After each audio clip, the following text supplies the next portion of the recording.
aywa Mali vidéomani bɛɛ Mali activiste bɛɛ Mali chroniqueur bɛɛ a ye bɔ a ka wuli k'aw jɔ san aw bɛɛ ka vidéo kɛ k'a fɔ président Assimi Goïta ɲɛna ani premier ministre Sogɛli ɲɛna ko an tɛ fɛ Faransi sɔrɔsiw ka to Mali kɔnɔna na Maliyɛnw jɔnkunna ye mun kana 2013 la ka Faransi yongo wallahi n'a ma kɔlɔsi Assimi ta bɛ juguya n'o ye cɛ bɛɛ tɛ nin fɔ dɛ n b'a décortiquer a ye vidéo lamɛn a y'a lamɛn c'est très important Assimi ni Sogɛli ko accord de défense bɛ Mali ni fɛngɛ cɛ Faransi cɛ ko ka accord ko ka a yɛlɛma u m'a fɔ ko ka Faransi gɛn dɛ ko ka accord yɛlɛma Maliyɛnw anw bɛ ka anw Mali million Faransi kelen de nana ka n'an ka jamana ci Faransi kelen nana ka na armée groupe armée ka marifa d'u ma u k'an ka village ci u k'an faw faga k'an baw faga u bɛ mun de ɲini n'anw ka jamana kɔnɔ aw b'a la ko ka accord wɛrɛw réparer nafa jumɛn bɛ Faransi la an ka jamana kɔnɔ Maliyɛnw n'an m'an kɔlɔsi Mali libéré tɔla tɛ ni ye Amadu Kufa minɛ ni ye Yɛrɛ Agali ninnu bɛɛ minɛ ka kɛlɛ ko olu bɛɛ dégager ka bɔ yen o tɛ Mali libéré len dɛ Faransi bɛ tila ka Amadu Kufa wɛrɛ fana dilan tuguni Faransi bɛ tila ka Yɛrɛ Agali wɛrɛ dilan tuguni awa Mali kɛlɛ bɛ mɛn awa an bɛ tila ka su caman kasi n'a ma kɛ aw mana Tunkaraden yɔrɔ la k'a fɔ ma ko tout n bɛ ka tiɲɛ de fɔ aw ɲɛna bi c'est la pure vérité i b'a Assimi ko kɛra i n'a fɔ secte de ni Assimi tɔgɔ fɔ dɔrɔn ni ko hali bɛ Assimi ladi dɔrɔn u bɛ wuli dɔw t'a faamuya o de kosɔn n ye caman dégager ka bɔ yen parce que an bɛ Mali ko de la an tɛ mɔgɔ ko la Français nali mun kɛra 2013 la mun kɛra n'an y'o ye président Assimi tɛ ka Faransi gɛn dɛ président Assimi bɛ ka kɛlɛ nɔgɔya di président Assimi tɛ ka Faransi gɛn yɛrɛ dɛ Paul Kagame Rwanda o wulila de ka décision ta o ni sɔrɔsi minnu bɛ Rwanda ka 72 heures di k'u ka taga ka bɔ a ka dugu la o ye kelen ye Faransi ambassadeur 24 heures k'a ka taga ka bɔ Rwanda jeunes minnu bɛ yen n'u nata bɛ Assimi kan n'u bɛ fɛ ka mɔgɔ tɔw bila fili la parce que a caman bɛ yen nɔ ils sont complexés devant Assimi u tɛ se ka tiɲɛ fɔ u tulo cilen don u ɲɛ gɛrɛlen don o jeunes caman bɛ yen nɔ a kana bi olu ka jɔ kɔnɔ dɛ masi juguya tɛ ne kɔnɔ mais jamana ko tɛ se ka kɛ mɔgɔ ko ye Assimi était un être humain awa Assimi tɛ révolutionnaire ye Assimi ye patriote de révolutionnaire ye mɔgɔ min a bɛ kariya di peuple bɛ mun fɔ a bɛ taga ye de ala tɛ hésiter mais Assimi filɛ siran b'a ɲɛ kan hali n'i y'a ye Assimi jari ye o a guwari ye o n'i ye Assimi ye i b'a dɔn ko hésitation b'a la ni hésitation t'a la mun na a bɛ Faransi garder nafa jumɛn bɛ Faransi la Irisiw nana o bɛ ka base Irisiw kɛlen bɛ ka terroriste ka base bɛɛ yira a bɛɛ bɛ ka ci terroriste kɛlɛ bantɔla filɛ Yɛrɛ Agali ka numéro 2 o fagara Amadu Kufa ka numéro 2 o fagara o Faransi bɛ mun de ɲini Mali kɔnɔ et puis yɔrɔ kelen fana min b'o fɔ aw ɲɛna an bɛ nin bɛɛ la awa force takuba mɔgɔ fɛn fɛn bɛ yen nɔ n'u kun ko k'u bɛ taga ka bɔ Mali kɔnɔ Faransi tilara ka bɛɛ négocier a bɛɛ tora Mali kɔnɔ Alimanw kun ko k'u bɛ taa Alimanw tora Mali kɔnɔ Alimanw yɛrɛ ye avion 5 de di force takuba ma Espagne man taara Italie olu ka sɔrɔsi 200 fana bɛ sara la ka taga Faransi bɛ ka Amérique fana négocier olu ka sɔrɔsiw ka taa Assimi sigilen ɲɛna force takuba c'est pas légal c'est illégal munna an ka président an jamanadenw de bɔra k'u b'i fɛ munna e tɛ se k'o fɔ i b'o fɔ sa dɔw b'a fɔ non an ka taga dɔɔni dɔɔni an ka taa dɔɔni dɔɔni Paul Kagame taara dɔɔni dɔɔni yan Paul Kagame bɔra de pourtant ni jama ɲɔgɔnna si ma bɔ ka Paul Kagame soutenir a kariyara de kariya dɔ bɛ yen n'i m'a kɛ n'i ye jugu jɛ jugu t'i jɛ an b'o fɔ a ɲɛna bi dɛ ni Assimi ma Faransi gɛn Faransi de ye seman dilan k'an ka dugu ci Faransi de ni machine kirikara bɛ dilan ok Faransi ye san joli kɛ san 9 Mali ma libéré Irisiw nana kalo 2 Irisiw n'an ka sɔrɔsiw wulila ala ma kalo 2 bɔ fɔlɔ hala ma kalo 2 bɔ décembre tɛmɛnen na Irisiw n'an ka sɔrɔsiw ye kɛlɛ daminɛ Bandiagara ninnu bɛ libéré filɛ nin ye Mopti bɛ libéré tɔla filɛ yanni février ka cɛ u ka sɔrɔ u taara centre la pewu u bɛ taa nord la o ni terroristes gɛnna fɛnw bɛɛ gɛnna nafa jumɛn bɛ Faransi force la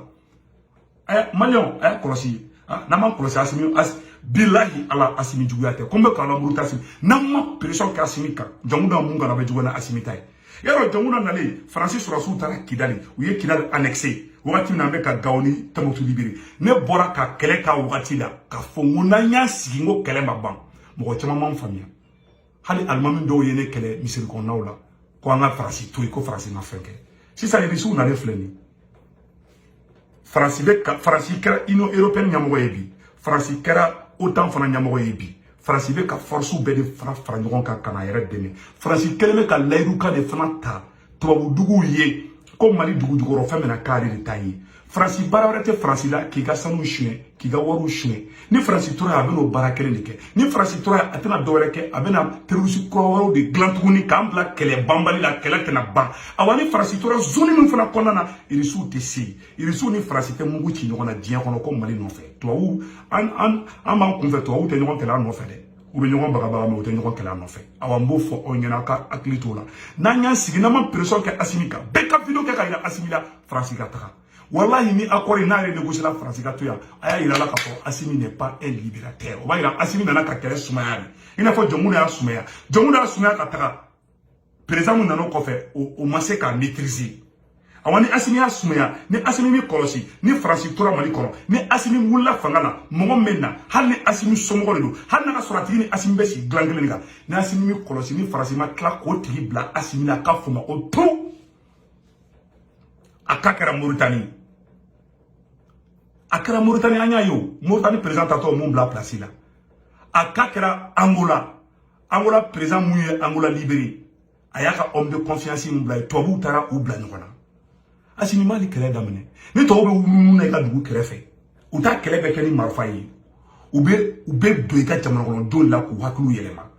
i m'a ye Paul Kagame y'u ka ambassadeur gɛn k'u ka sɔrɔsiw gɛn k'u ka centre culturel fermé faransi ka nin bɛɛ de kan ka fermé ka bɔ Mali kɔnɔ ninnu tɛ foyi la ka don mɔgɔw la k'u n'u hakiliw yɛlɛma i nana i ma loi changer i ye président mun gɛn o ka loi minnu bɛ yen i m'o loi changer o loi bɛ k'olu de protéger an bɛ yɔrɔ min na bi i kanubaga caman taara kaso la parce que i nana i ye coup d'état kɛ mɔgɔw y'i soutenir au lieu que ko loi bɔ yen ka na ni loi rigueur dɔw ye mun b'a to fasoden juguw kana se ka kuma i m'o loi kɛ i y'o to yen n'i ko k'i b'o kuma fana fɔ Asimi ɲɛna injigaw bɛ bɔ non il faut laisser la justice faire son travail an tɛ ka justice jalaki justice b'a ka baara de la parce que mun bɛ yen olu b'o baara de kɛ e de danna ka coup d'état kɛ e de kun kan ka fɛnw bɛɛ yɛlɛma fɛn fɛn bɛ o maa kɔrɔ ninnu protéger o fɛn kelenw de bɛ yen toujours rien n'a changé i bɛ to nin na furukufurukunin bɛ dan dɔrɔn i bɛ to nin na fanga bɛ tila la i taara a tilala cogo min na bilahi aw bɛ ka jɔ faransi la bilahi aw bɛ ka jɔ tubabuw la faransi bɛ ka force na ni force tɔw de takuba bɛ ka na bi cogo tɔwdugu bɛɛ bɛ faransi kɔ bi faransi bɛ ka bɛɛ la convaincre bi bɛɛ bɛ ka tugu faransi kɔ bi e ka peuple mɔgɔnin minnu bɛ kɔ e dɛsɛlen bɛ ka hali yɛrɛ protéger fɔlɔ a ma fɔ k'olu bɛ loi sanfɛ non seulement i ma loi voter mun b'a to fasodenw yɛrɛma kana se ɲɔgɔn ma mun b'a to fasoden juguw ta ka minɛ minnu bɛ faransi ka baara la e bɛ k'u to k'u da sago fɔ en même temps i bɛ tila ka to ko faransi ka base ka to an ka dugu la faransi ka fɛnw ka to an ka dugu la Asimi ni fanga ye nin tɛ ne y'a kɛ nin fanga in na ko nin ye fanga mɛta ye je suis désolé mais n b'a fɔ bi a ye vidéo a y'a garder dɛ ala ka hɛrɛ dɔn k'a ye Asimi n'est pas un révolutionnaire Asimi tɛ Sankara ye Asimi tɛ Modibo Keyita ye olu kariyara de Modibo Keyita kariyara de k'u gɛn ɲɛtugu ka yɛlɛ Sékou Touré y'u gɛn ɲɛtugu ka yɛlɛ mais wallahi i tɛ k'olu ka sira ta jamana révolution tɛ négocier i tɛ révolution négocier i bɛ kɛlɛ de kɛ awa i t'i ka indépendance sɔrɔ n'i ma kɛlɛ kɛ i t'i ka indépendance sɔrɔ n'i ma kɛ rigueur ye ni rigueur t'i la e ko k'e tɛ kɛlɛ kɛ e bolo ko kumaninjɛ e bolo ko nɛgɛnin de don nɛgɛnin tɛ indépendance d'i ma nɛgɛnin tɛ Mali libéré i bɛ kɛlɛ ɲi i b'a kɛ de i bɛ ka kɛlɛ mun kɛ ko ka taa Mali kufa o kɛlɛ o tɛ kɛlɛ yɛrɛ dɛ faransi de ye sa kunkolo ye awa n'i ye faransi to o kɔrɔ k'i ye maliyɛnw janfa ni faransi ka basi sigira Mali kɔnɔ ni e ye président y'a bila ka sɔrɔ faransi ma taga ka bɔ Mali kɔnɔ président mɛ na i kɔfɛ ni min kɔlɔsi a b'i janfa hali n'i kɛra vice président ni ye coup d'état wɛrɛ ko kɔfɛ dɔrɔn irisiw yɛrɛ bɛ siran ɲɛ a bɛ fɔ dɔrɔn k'i ye coup d'état kɛla parce que i bɛ obligé ka bandaw ta ɲɔgɔnna si de kɛ n'i y'o répétition kɛ dɔrɔn finalement mɔgɔ bɛ ban i ye i bɛna erreur tugu ɲɔgɔn na mɔgɔ bɛ ban i ye mɔgɔ b'a fɔ cɛ i min ye mɔgɔ i ka nin nege bɔra ten n ko f'i ɲɛna bi koyi awa i b'o logique de kan Sanogo ye chichi a yɛrɛ bila chichi di niveau min na i b'o signé de kan ni cɛ t'o f'i ɲɛna politologue b'o f'i ɲɛna piyan awa i tɛ Mali i bɛ ka sa kunkolo ku de tigɛ i tɛ ka sa kunkolo tigɛ faransi ni e Amadou Koufa boye en tant que faransi bɛ a bɛ na ni Amadou Koufa wɛrɛ a bɛ na ni Iyadi Agali wɛrɛ awa kɛlɛ in ma ban hali bi an bɛ mɛn kɛlɛ in na e ni Amadou Koufa bɔra yen Iyadi Agali bɔra yen nafa jumɛn bɛ faransi la bilen